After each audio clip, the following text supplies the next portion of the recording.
Have you ever been to Denver International?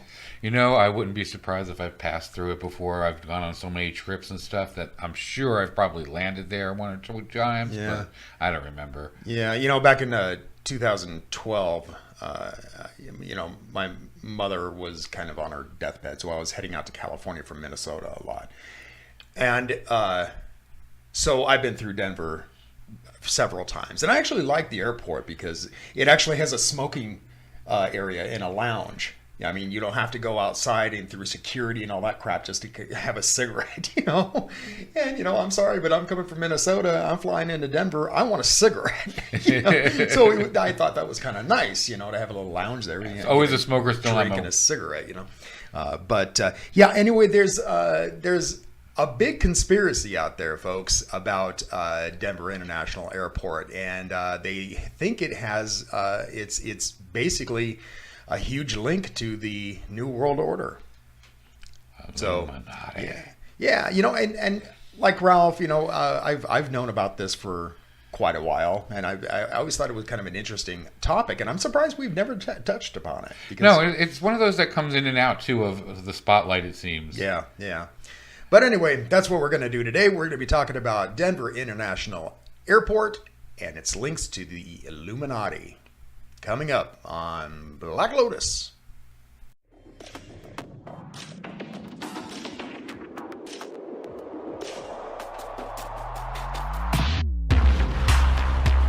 Conspiracy theories, the paranormal, UFOs, aliens, and all things strange and unusual.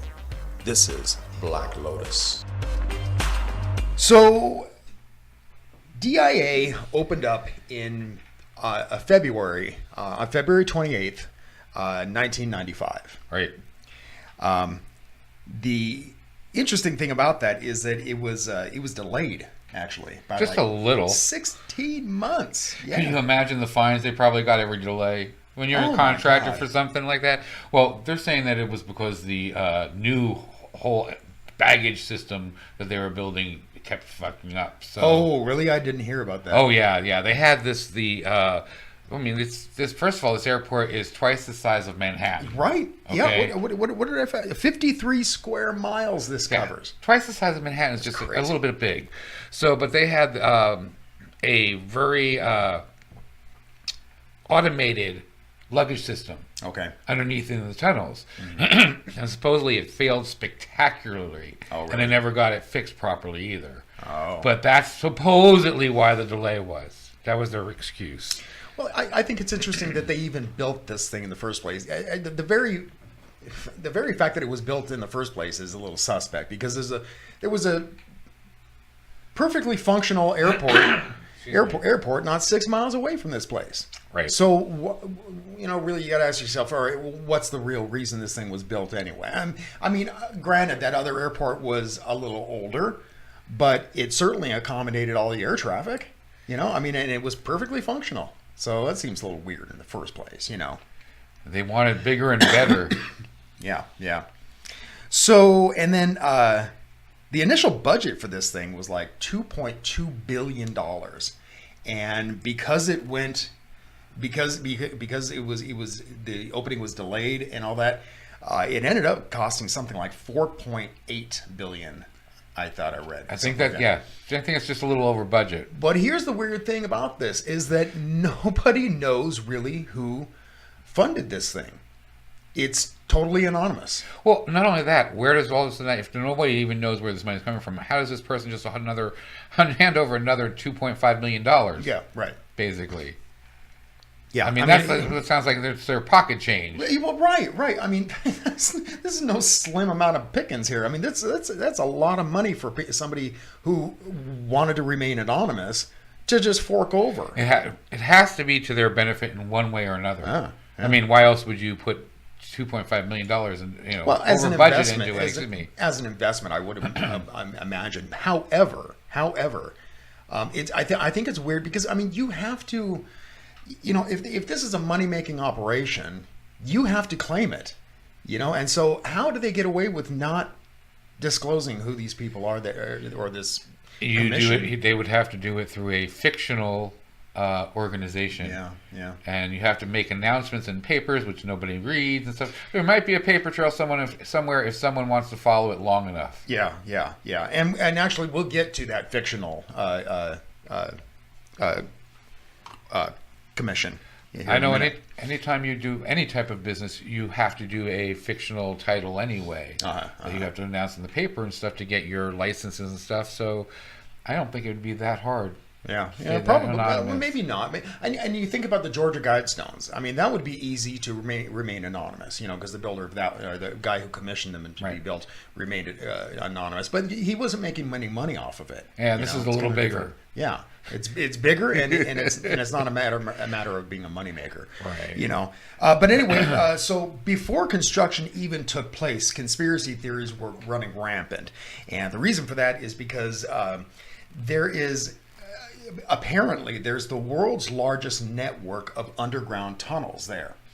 And on top of that, evidently they buried 5 multi-story buildings there. Right. That was like weird. Any given explanation. And it's like I've said before, if you're not transparent about something, don't be surprised when conspiracy theorists start going wild about this stuff, Well, there has to be a reason why they would put 5 full multi-story buildings down there with all of those tunnels, more than just to move some luggage around. Well, the official explanation is that it's a railway system, but the fact of the matter is that the railway system they have doesn't cover the amount of tunnels that are in there. So these tunnels, the other tunnels in there, have to be, be used for something else. But one of the theories is that it will be used as a concentration camp once the New World Order takes over. Yeah, I saw about that one too, and to be honest with you, that was one of the ones I disagreed with the most. If it was going to be, they're going to put the concentration camps up and in Walmarts, right? Like the Walmarts, and there are some like prison systems that have been built that remain to this day vacant, and so they're just sitting there. And there's one that's off the 10 freeway, and I want to say it was in Arizona that I passed, and you can see it off in the distance, and it's just ominous. It's just these big guard towers, and all fenced in. It's amazing. It's kind of creepy if you think about that. That's where we may end up. In concentration camps, I would see us ending up in a place like that, but not underground in these buildings. Yeah, I think you may be right about that. It's also thought that it could be another Guantanamo Bay kind of thing. But I think the theory that makes the most sense is that it's going to be able to house people, like the 1%. Kind of like that book that you love so much, Swan Song. Right. Where they built the bunker. They built the bunker, and those who could afford it were able to survive in it. And so, I think that makes the most sense. And one of the reasons I think it makes sense is because it was back in 2011, the Elenin comet came by Earth, and it was a near miss. I mean, scientists thought that it was going to hit us. Well, as soon as this happened, the government ushered Obama into Denver. And it's thought that maybe that's why. But they didn't say where he was going. Yeah. Of course. So, undisclosed information. Yeah. But I agree that would be a good reason. And a bunker makes sense. I've also heard that that's where the Illuminati headquarters is, and that's where they run everything from. Oh, really? Yeah, I thought that was an interesting concept because if you think about it, it's not like they could be like the UN and just have a little building somewhere. Yeah, right. Everybody know about it. They'd have to have a secret hideout, basically, a bat cave of their own. And you think about the Illuminati and those who would be up in the Illuminati to be in control of things. They're probably not that many people, actually. I would think maybe 10 people. You think? So but they would have to have some sort of headquarter area. So who knows? Yeah. Imagine the clearance you would need to get into one of those buildings. Yeah, right. This isn't like the Bilderberger group where it's well known when they meet. They don't want to be known. Right. So, but yeah. So let's get on with it. Let's talk about some of the weird things, and really, how can you not? How can you poo-poo any conspiracy theory about this place when it's just so out in the open? Like, for instance, if you fly into Denver International, one of the first things you're going to see, because it's right by the runway, is this big, huge horse, and it's this big blue horse. And let me get a picture up of that. And it has it's this huge horse, and it has these red, very ominous looking red glowing eyes, And Yeah, it's over 30 feet tall. Yeah, and it's it weighs like what did I see? 9,000 pounds. 9,000 pounds. This thing. I mean, and it's just it's demonic looking. Very much so. And so because it's demonic.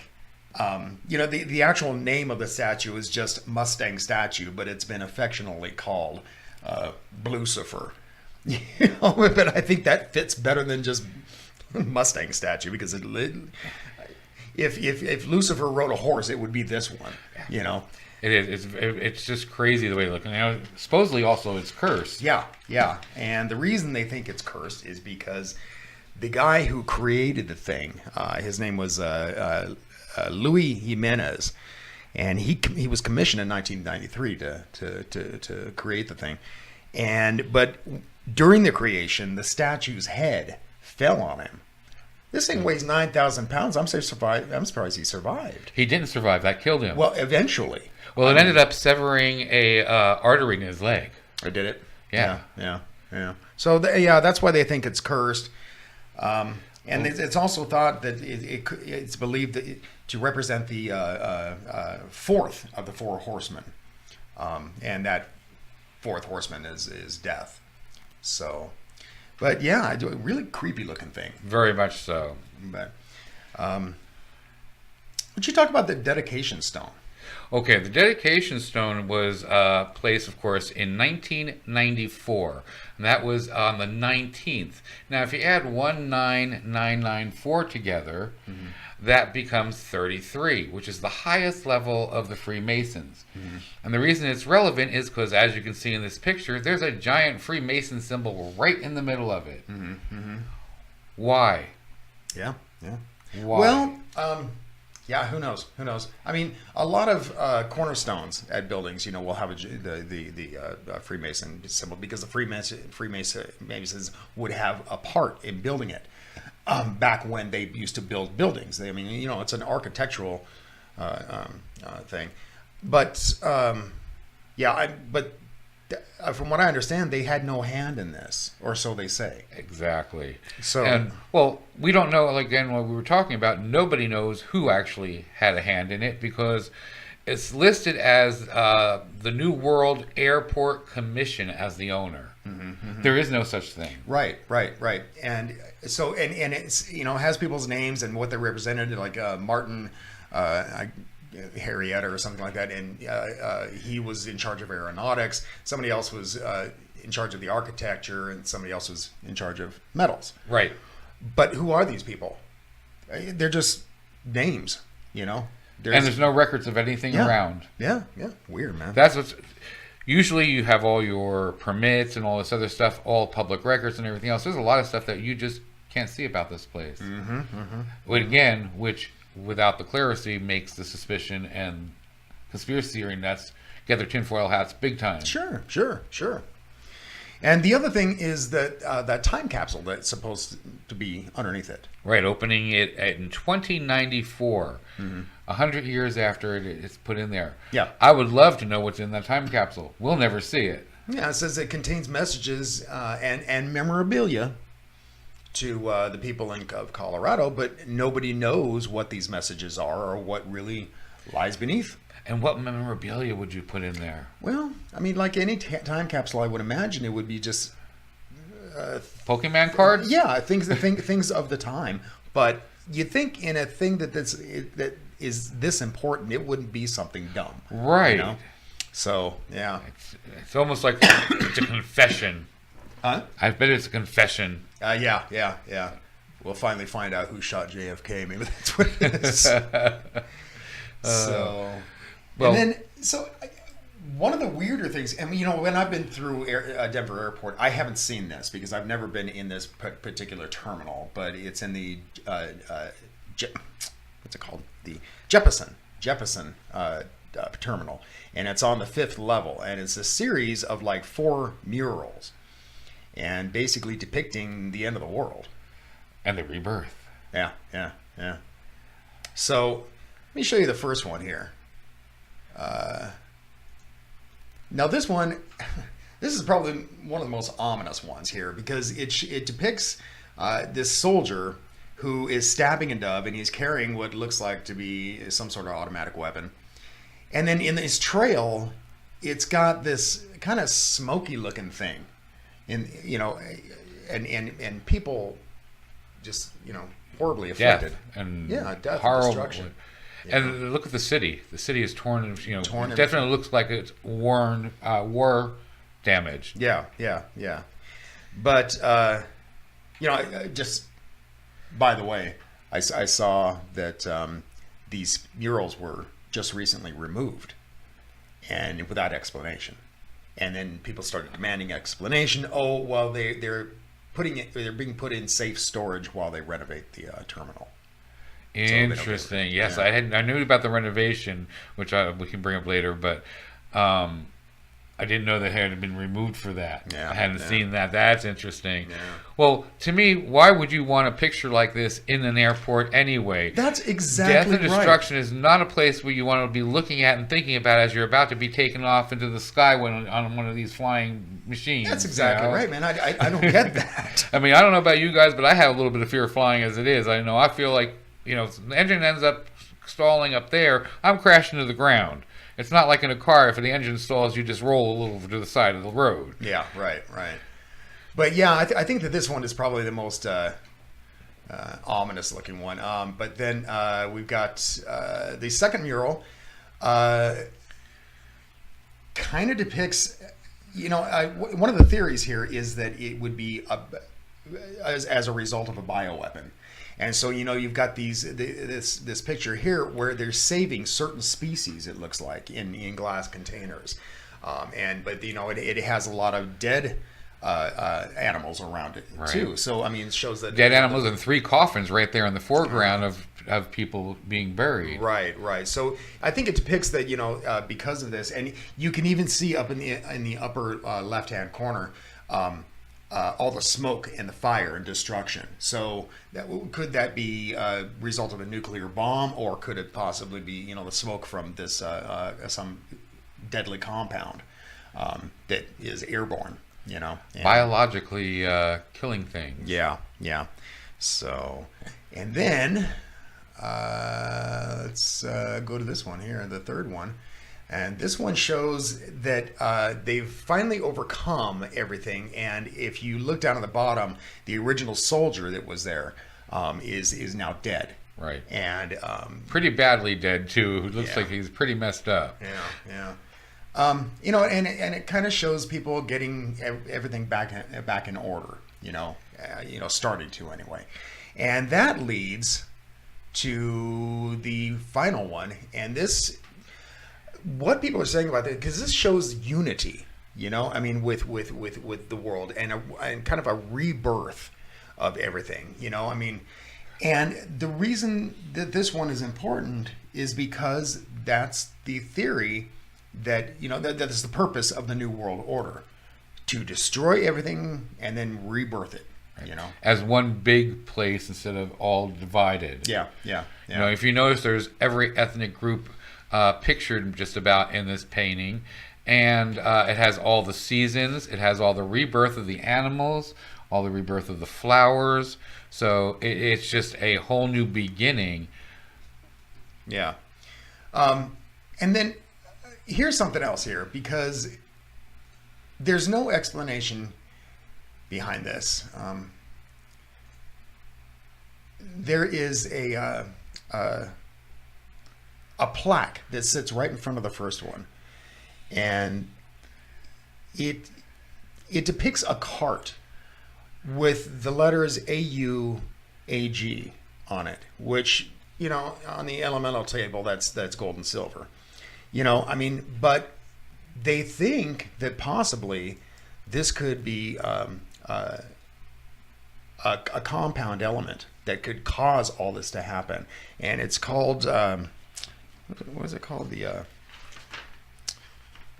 Australian antigen? There you go. The Australian antigen. And let me show you a picture of this thing. And actually, I guess this is located in a couple of places on the floors. It's not just in there. Oh, I just thought it was in the one place. Yeah, no, it's actually supposedly on several places around it, so which makes it even more interesting. Yeah, yeah. Why would you just put random symbols on the ground? Yeah, very strange. Very strange. And in a cart. Yeah, yeah, yeah.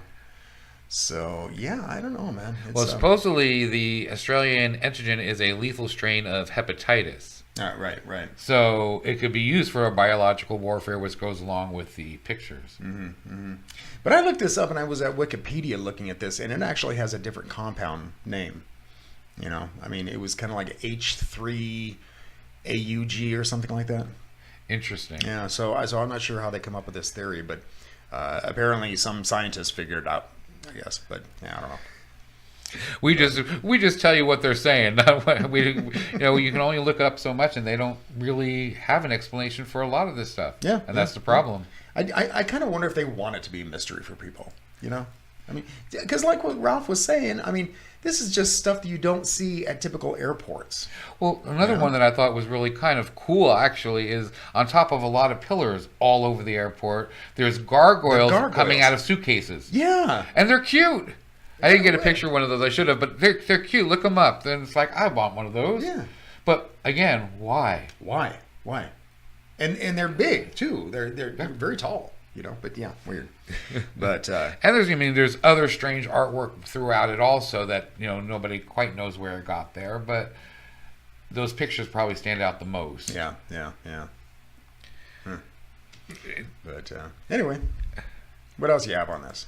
Well, one thing I want to mention is that the airport is embracing it. It's not that they're actually starting to go, oh no, you know, shutting down the conspiracy theories. Like you said, they're going through a renovation right now. Mm-hmm. And there's signs all over the place that say things like, there's one of them that is a picture of a conspiracy theory chart with all these arrows going to it, and it says new concessions or Area 52. Really? Yeah. There's lizard men, and they're like, what's happening behind the wall? Gargoyle breeding grounds, or excuse me, it's a gargoyle. Gargoyle breeding grounds, a top secret Freemasons meeting, or an improved airport experience. Jeez. So they're embracing this. They're using UFOs. That's nice. Cool new areas or areas to hang out, new restaurants, anything that they're doing, and putting it into a conspiracy theory thing and have them all over the airport. Yeah, that's great, actually. But you know what? If you want to hide something, they say, hide it in plain sight. Exactly. That's what I was going to say. It's like, could it be that that's just what they want you to think? They're going to make fun of it, so you actually think, oh, look at these crazy people. Yeah, exactly. But... yeah, I don't know. This thing's just, it's weirded me out for a long time. And like I said, I'm surprised that we haven't. I love that one picture we found, but we weren't able to get it on the video of the cat with the tinfoil hat on. Right. Yeah, I don't know why we haven't done this before, touched on this before, because it's really, whether it has anything to do with the New World Order or not. It's just kind of weird that an airport would do this kind of stuff, to have this sort of artwork around it, that it would have that many tunnels underneath it and be that big. Let's see if they put that artwork back up. Yeah. That's what I'll be interested to see. Yeah. We'll have to do an update on this when they're finished with all the reconstruction and see if they put it up. So, anyway, you want to get out of here? Let's do. All right. So, I don't know what we're doing for Thursday's show. I don't remember. I don't remember either. There's too many things going on. We have so many shows. Right? Jeez. God. So I know we're doing a Men in Black one here pretty soon, and we're doing Shadow People here pretty soon. I don't remember if that's going to be Thursday's show or not. I have to look at my notes to see which one's actually coming up. I kind of want to try to get Anne Marie back on next Sunday for a live toe readings. And then the Sunday after that, we're the having... third time's got to be the charm, right? God. It'd actually be the fourth time. Well, yeah, because we have copies. Yeah. And then Sunday after that, we're having Gavin on. Oh, is it that soon? Yeah. The 15th. No. Right? No. That we're gonna be on his show. Oh. Yeah, first he's coming in November. See, this is what I'm talking about. We have so many things going on. He's coming in November because he's promoting his new book. So That's true. that's not out till November. So. But anyway, so guys, thanks a lot for watching. Don't forget to hit like and subscribe. Don't forget to smash the bell so you can get notified every time we upload a new video. And anyway, until next time, keep thinking and question everything, especially that weird horse. Hey, don't forget to like and subscribe and click that little bell so you can get a reminder every time we upload a new episode.